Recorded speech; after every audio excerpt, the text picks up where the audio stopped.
Welcome to another question that one of you have sent my way. I chose this one after what we've been dealing with the last 2 weeks in terms of our denomination, how we got to where we are, and what the future looks like. But this sort of fit because it sort of individualizes our discussion about what it means to be a follower of Jesus.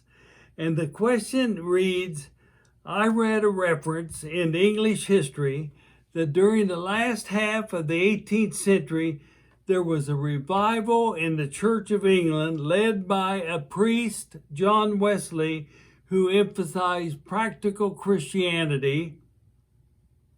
What in the world is practical Christianity? Well, I scratched my head for a little bit and said, well, let's take a look at that. Because if you're going to try to figure out what's practical, you've got to figure out what's impractical. And maybe that will enable us to answer the question. Well, I want us to take a look at Jesus first. Jesus inherited his religious tradition, which I think it's fair to say, according to Jesus, was impractical and irrelevant. That religion was spending time on definitions rather than servanthood. They were spending time on defining what was clean and what was unclean, what was pure and what was impure, and that was impractical according to Jesus. And I think the best story about Jesus is when there was a little man in the tree, climbed up in the tree so he could see Jesus.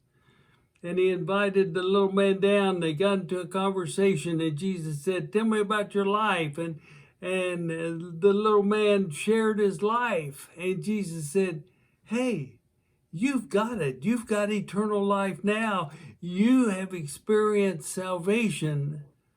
Why? Because of the way he behaved. Impractical Christianity is when your beliefs are not behaved. Impractical Christianity is thinking about clean and unclean and pure and impure. And Jesus countered that by saying, follow me, and I will show you a way to behave.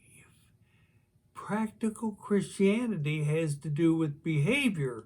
And lo and behold, when you look at the life of John Wesley, he certainly 18th century, 1800 years after Jesus, but he inherited a religious tradition, the Church of England, that Wesley thought was impractical, because they were more concerned about correctness of doctrine, proper liturgy, correctness, and being right, instead of being heralds of love. So Wesley became the architect of a movement which emphasizes relationships of agape love in class meetings, among laity, in their homes, not in the sanctuaries. Indeed, Wesley started preaching in the parks and the playgrounds of England of his day instead of the sanctuaries where the rich and the elite entered with their expensive garb and dress. John Wesley's brother, Charles, what did he do? He took the barroom tunes that people sang to in the bar and put faith messages to the barroom tunes that indeed the people in the parks and the playgrounds sang with gusto and enthusiasm. So Wesley took Jesus seriously. You see, practical Christianity is down-to-earth behavior, acting out agape love rather than arguing right doctrines or right creeds. Practical Christianity is all about behavior, practicing agape love in every life occasion and in every relationship. Well, now, what does that look like in your life and mine? And I would just like to share 3 characteristics which I have observed among the laity of the church that I've had the privilege of working with and learning from.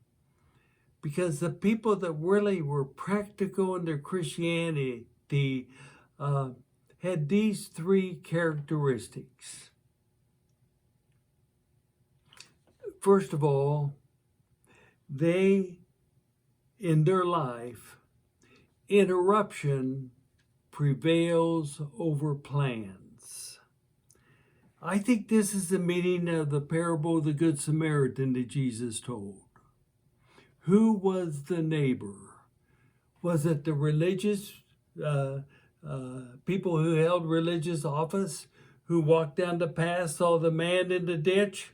But they had plans, they had important things to do. They couldn't be interrupted by a man in the ditch, and they went on their way. But who was the good neighbor? The one who probably had very important plans in his life as well. He was going somewhere, but he was willing to be interrupted. I think practical Christianity that I've observed is when I see people allowing interruptions to prevail over their plans in order to serve others. A second characteristic is that practical Christianity chooses grace over judgment. Grace prevails over judgment. Oh, how we need practical Christianity today, because judgment divides and conquers. It's a contest. Practicing grace unifies and builds trust. Practical Christianity is marked by grace prevailing over judgment, as well as interruptions prevailing over plans. But thirdly,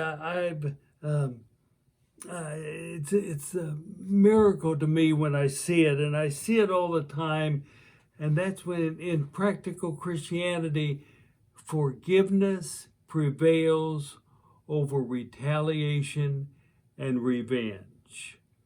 Every human being has the retaliation and urging from within to retaliate. But practical Christianity allows forgiveness to prevail over judgment, over retaliation and revenge. I like to say, think of forgiveness as a garden of a new day and the freshness of new beginnings.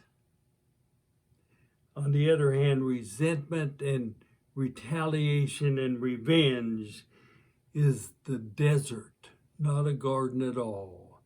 It's a desert of hostility and violence. You see, practical Christianity is marked by forgiveness prevailing over retaliation, grace over judgment, and interruptions over plans. That to me is what practical Christianity is all about in the life and teachings of Jesus, in the life of John Wesley. And to conclude, I want to tell you 2 quick stories. First, what is Impractical Christianity? In 1917, when the revolution was occurring on the streets of Moscow, Russia, where were the leaders of the Orthodox Church? They were in session in the same city, debating which liturgical colors were appropriate for the seasons of the church year. That, to me, is impractical Christianity, because liturgical colors has nothing to do with the practice of agape love, the willingness to be interrupted by the revolution on the streets was ignored by the leaders of the church. The second story is in Kent State, 50 years ago in our country. The lines were drawn down that boulevard.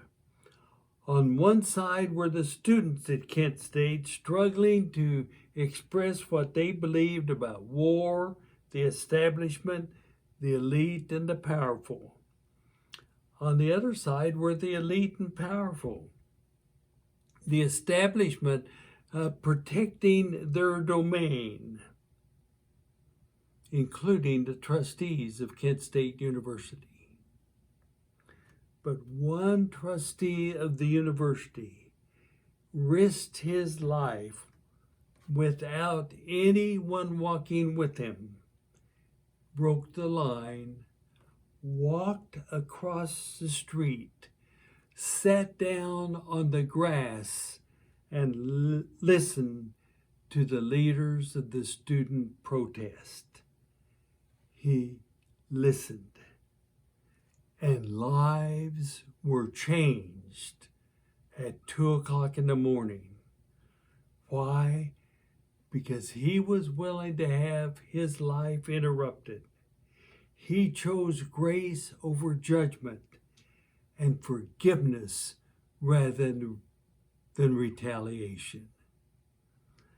I guess that's my question. Where are those people today in your life and in mine who embrace practical Christianity, authored by Jesus and practiced by a man named John Wesley? Oh, for our thought and conversation, I just have 2 questions. First of all, what are your stories of practical Christianity when agape love made a difference? And secondly, what are your stories of impractical Christianity when there was no evidence of agape love? Enjoy the journey. Thank you.